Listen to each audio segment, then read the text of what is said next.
मैं एक दिन अपने एक रिश्तेदार के घर गया था। उसके 2 बच्चे थे और दोनों की उम्र लगभग 10 से 15 के बीच होगी। मैं जिस समय उसके घर पर गया उस समय उसका दोनों बच्चा पढ़ाई कर रहा था। मैंने देखा कि एक बच्चा बहुत ही ध्यान से पढ़ रहा था बिना किसी डिस्ट्रैक्शन के, और दूसरा बच्चा वो भी ध्यान से ही पढ़ रहा था, लेकिन हर 5 मिनट में उसके मोबाइल फोन में एक नोटिफिकेशन आती थी और वो चेक करने लगता था, मतलब कि वो डिस्ट्रैक्ट हो रहा था।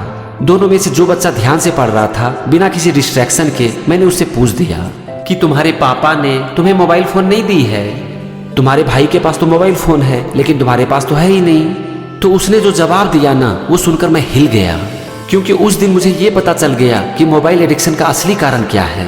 उस बच्चे का जवाब था कि मेरे पास भी फोन है लेकिन मैं अपने फोन को अपने पास नहीं रखता हूँ। उसने आगे कहा, जरा ध्यान से सुनिएगा, क्योंकि ये है मोबाइल एडिक्शन की जड़।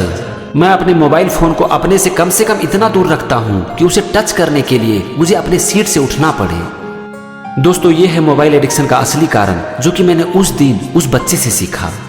मोबाइल फोन को हमेशा अपने पास रखना, अपने पास ही नहीं खुद से चिपका के रखना।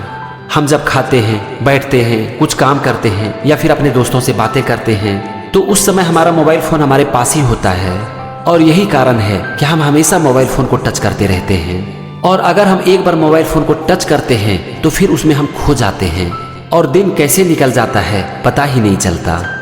तो यहाँ पर आपके लिए एक बात सीखने की जरूरत है जो कि आपको मोबाइल एडिक्शन से बचा सकती है, और वो ये है कि अपने मोबाइल फोन को हमेशा अपने पास मत रखो। ज्यादा दूर रखने की जरूरत नहीं है, लेकिन उसे कम से कम इतना दूर रखो कि उसे टच करने के लिए आपको थोड़ा एफर्ट लगाना पड़े। अब हम आते हैं अपने एक और एक्सपीरियंस के ऊपर। एक बार मैं अपने एक दोस्त के पास मिलने के लिए उसके घर पर गया, जो कि मेरे घर से 5 किलोमीटर दूर पर रहता था। पहले तो मुझे लगा कि फोन पर ही बात कर लूं, फिर मुझे लगा कि नहीं, अगर वो पास होगा तो शायद ज्यादा अच्छे से बात हो पाएगा, और यही सोचकर मैं उसका घर उससे मिलने के लिए चला गया। मेरी किस्मत अच्छी थी कि वो उस समय घर पर ही था। मुझे देखकर उसे थोड़ा आश्चर्य भी हुआ, क्योंकि मैं बिना बताए उसके घर पर पहुंच गया था। वैसे आश्चर्य होना तो नेचुरल है, क्योंकि मोबाइल के इस युग में किसी को बताए बिना कौन उसके घर पर जाता है। मैंने उसके घर आते ही सबसे पहले उससे एक सवाल पूछा कि तू फ्री तो है ना, क्योंकि मुझे तुमसे कुछ जरूरी बात करनी थी और इसीलिए आज तुम्हारे घर पर आ गया। इस पर वो बोला कि नहीं नहीं, मैं बिल्कुल ही फ्री हूँ, आ जाओ, आज बहुत दिन के बाद हम लोग मिले हैं, इसीलिए आराम से चाय पियेंगे और बातें करेंगे। मैं उसके घर के अंदर गया, फिर हम दोनों एक जगह बैठकर बातें करने लगे। हम दोनों ने जैसे ही बात करना शुरू किया, उसके 2 से 3 मिनट बाद उसका एक फोन आ गया और वो फोन पर बातें करने लगा। वो लगभग 5 मिनट तक फोन पर बात किया।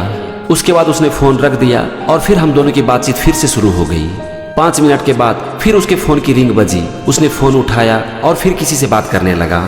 इस बार उसने 2 से 3 मिनट तक बात किया, फिर उसने फोन रखा और फिर से हम दोनों की बातचीत शुरू हो गई।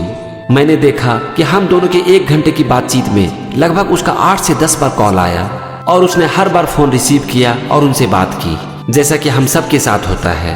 1 घंटे के बाद जब हमारा बातचीत खत्म हो गया तो मैंने उससे पूछ दिया कि दोस्त, तुम शायद बहुत व्यस्त हो चुके हो, आज तुम्हारा कितना फोन आ रहा था? इस पर उसने कहा कि हाँ दोस्त, कुछ जरूरी काम से फोन आ रहा था। इस पर मैंने कहा कि हाँ भाई, तुमने आज मुझे अपना वक्त दिया, इसके लिए बहुत बहुत धन्यवाद।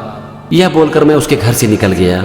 मैंने देखा कि मैं जिस काम के लिए उसके घर पर गया था, उस काम को करने के लिए मेरा 1 घंटा से ज्यादा वक्त चला गया, और इसका सिर्फ एक कारण था, मोबाइल। मुझे ये एहसास हुआ कि मोबाइल फोन के कारण सामने वाला आदमी अनइम्पोर्टेंट हो जाता है। हम किसी से बात करने के लिए जाते हैं लेकिन वो हमें छोड़कर किसी और से बात करने लगता है। मुझे ये एहसास हुआ कि उस दिन अगर मैं अपने दोस्त के घर पर नहीं जाता और उससे फोन पर बात कर लेता तो शायद मेरा काम 1 घंटे की जगह 10 मिनट में हो जाता, और हम दोनों के बातचीत के बीच कोई आ भी नहीं सकता था। तो उस दिन मैंने 2 चीज तय किया। पहला, कि अगर कोई मुझसे मिलने के लिए आता है तो उस बातचीत के दौरान मैं अपना फोन नहीं उठाऊंगा, और मेरे सामने जो बैठा हुआ है उसको ज्यादा इंपॉर्टेंस दूंगा, ना कि किसी और आदमी को जो कि मुझे फोन कर रहा है।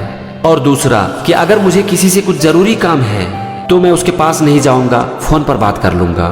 नॉर्मल काम से मैं उसके पास जाऊंगा, लेकिन अगर जरूरी है, बहुत जरूरी है, तो फोन पर बात करूंगा। फ्रेंड्स, आप एक चीज देखो, ये हम सब के साथ होता है। कोई हमसे मिलने के लिए आता है, हमसे बात कर रहा होता है, लेकिन उसी बीच हमारी फोन आ जाती है। फिर हम उस आदमी को छोड़कर जो कि हमारे सामने है अपने फोन पर लग जाते हैं। हम ये भूल जाते हैं कि हमारे सामने जो बैठा हुआ है उसको हम इम्पोर्टेंस नहीं देकर किसी और को इम्पोर्टेंस दे रहे हैं। क्या ये सही है? आप खुद सोचो और डिसाइड करो। दोस्तों, ये जो मोबाइल फोन है ना, आज एक बीमारी बन चुकी है। हम दिन भर उसमें खोए रहते हैं बिना किसी काम के और अपनी जिंदगी को तबाह कर रहे होते हैं। देखो, प्रॉब्लम मोबाइल में नहीं है। मोबाइल अपने आप में एक बहुत ही अच्छा टूल है जिसका यूज करके हम बहुत सारा काम कर सकते हैं।